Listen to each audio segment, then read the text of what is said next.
விஜய் வந்து வெண்ணிலா பண்ண விஷயத்துக்காக மனசு வந்து ரொம்ப கஷ்டப்பட்டுட்டு இருக்காரு. இந்த சூழ்நிலை காவேரி வந்து விஜய் பழைய நிலைமைக்கு கொண்டு வரணும் அப்படின்னு சொல்லிட்டு யோசிக்கிறாங்க. இதனால் காவேரி வந்து விஜய் கிட்ட பேசணும், அவருக்கு வந்து ப்ரெக்னென்சி பற்றி சொன்னால் அவர் கண்டிப்பாக வந்து ரொம்ப சந்தோஷப்படுவார் இந்த நிலைமையில் அப்படின்னு சொல்லிட்டு யோசிக்கிற காவேரி என்ன பண்ணுறாங்க, விஜய் வந்து ஃபோன் பண்ணி கூப்பிட்றாங்க. இந்த மாதிரி வந்து நீங்கள் ஹாஸ்பிட்டலுக்கு வாங்கன்றாங்க. விஜய் ரொம்ப பதறி போகிறாரு. நீ எதுக்காக காவேரி நான் ஹாஸ்பிட்டலுக்கு வர சொல்கிறேன்னு கேட்குறாரு. ரொம்ப முக்கியமான விஷயம் அப்படின்னு ரொம்ப பயந்து போயிடுறாரு. காவேரிக்கு என்ன பிரச்சனை, ஏன் காவேரி எங்கே இருக்குது அப்படின்னு, ஹாஸ்பிட்டலில் தான் இருக்கேன் சீக்கிரம் வாங்க அப்படின்றாங்க. வேறு வழி இல்லாமல் விஜய் ரொம்ப பதறி போயிட்டு ஓடி போகிறாரு இங்கே ஹாஸ்பிட்டலுக்கு. இங்கே வந்து என்ன பண்ணுறாங்க, வெண்லாவையும் அதுக்கப்புறம் எல்லாரும் கேங்கெல்லாம் சேர்ந்து வந்து வெண்லாவை வச்சு ரொம்ப பிரச்சனை பண்ணணும், இன்னும் வந்து விஜய் வந்து கஷ்டப்படுத்தணும் அப்படின்னு சொல்லிட்டு எல்லாருமே வந்து பசுபதி அதுக்கப்புறம் அவங்க பொண்ணு அஜய் எல்லாருமே ஒன்றா கூட்டு சேர்றாங்க. கூட்டு சேர்ந்து பிளான் பண்ணுறாங்க.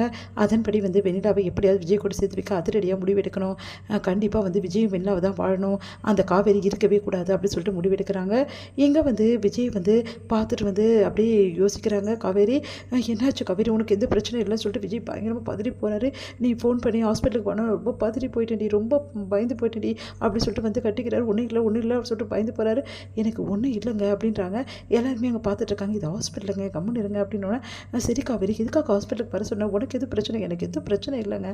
சரி அப்புறம் இது பற்றி உங்ககிட்ட ஒரு முக்கியமான விஷயத்தை பற்றி நான் சொல்லணுன்னு ரொம்ப நாளாக நினச்சிட்டு இருந்தேங்க. ஆனால் என்னால் தெரியல, சொல்லவே முடியல.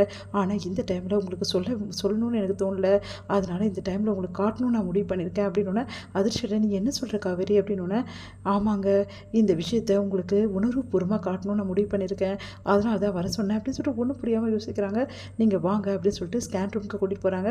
சார் எங்கள் ஹஸ்பண்ட் இருக்கலாம்ல, கண்டிப்பாக இருக்கலாம் மேடம், ஒன்றும் பிரச்சனை இல்லை, அவரும் பார்க்கலாம் அப்படின்னோன்னா ரொம்ப என்னாச்சு காவேரி அப்படின்னோடனே, உடனே வந்து 3 விரலை காட்டுறாங்க. நம்ம 2 பேரும் 3 பேர் ஆகிட்டோங்க அப்படின்னு. அப்படியே சந்தோஷம் தான், ஒன்றுமே புரியல விஜய்க்கு. நீ என்ன சொல்கிற காவேரி, ஏன் கிட்ட அப்படின்னு. முதல்ல நம்ம குழந்தை எப்படி இருக்குன்னு பாருங்கள் அப்படின்னு சொல்லிட்டு சொல்கிறாங்க. ஆமாம் சார், உங்கள் ஒய்ஃப் கன்சீவாக இருக்காங்க இல்லையா, அதனால் 2 மாதம் முடிஞ்சிச்சு, இப்போ ஸ்கேன் எடுக்கலாம் டாக்டர் சொல்லியிருக்காங்க. 2 மாதமா அப்படின்னு சொல்லிட்டு, அப்போ ஒன்றும் புரியல.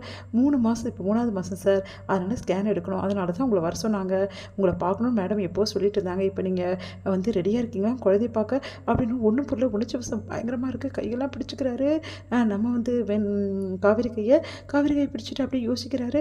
என்னாச்சு காவேரி நிச்சயமாகவே அப்படின்னோடனே, ஆமாங்க நான் எல்லாத்தையும் அப்புறமா சொல்கிறேன், நம்ம குழந்தை இப்போ முதல்ல பாருங்கள் அப்படின்னோன்னா, அப்படியே அந்த உணர்ச்சி வசம் அவரால் தாங்கிக்க முடியல.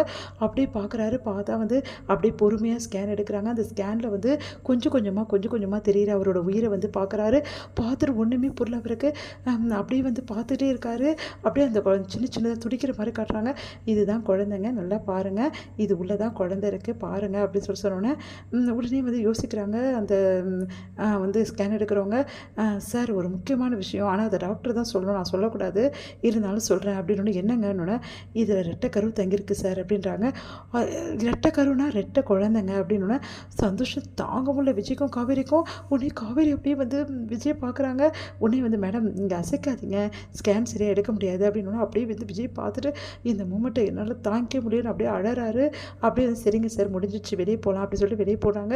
இங்கே வந்து காவேரி அப்படியே கட்டிக்கிற காவேரி அப்படின்னு சொல்லிட்டு உடனே வந்து இந்த விஷயத்தை உங்ககிட்ட சொல்லணும் ரொம்ப கஷ்டம் காத்துட்டு இருந்தேங்க, ஆனால் எனக்கு ரெட்டை குழந்தை தெரியவே தெரியாது, இப்போ தான் தெரியும், எனக்கு அவ்வளோ சந்தோஷமாக இருக்குங்க, எனக்கும் டி ரொம்ப ரொம்ப சந்தோஷமாக இருக்குது, ஏன்டி என்கிட்ட மறைச்ச இந்த விஷயத்தை, எனக்கு உலகத்தில் எந்த பிரச்சனையாக இருந்தாலும் பரவாயில்லடி, அதெல்லாம் எனக்கு பெரிய விஷயமே இல்லடி, என் குழந்தை எனக்கு வந்துச்சு, எனக்கு அது போதுடி, அது ஒரு 2 கொடுத்துருக்கடி சந்தோஷத்தை அப்படின்னு சொல்லிட்டு அப்படியே வந்து கட்டிக்கிறாரு. எங்க ஒரு நிமிஷம் ஹாஸ்பிட்டலில் சார் இது ஹாஸ்பிட்டல் சார் அப்படின்னு சொல்லி அங்கே இருக்கிறவங்க சொல்கிறாங்க. அப்படியே சிரிக்கிறாரு விஜயும் காவேரியும்.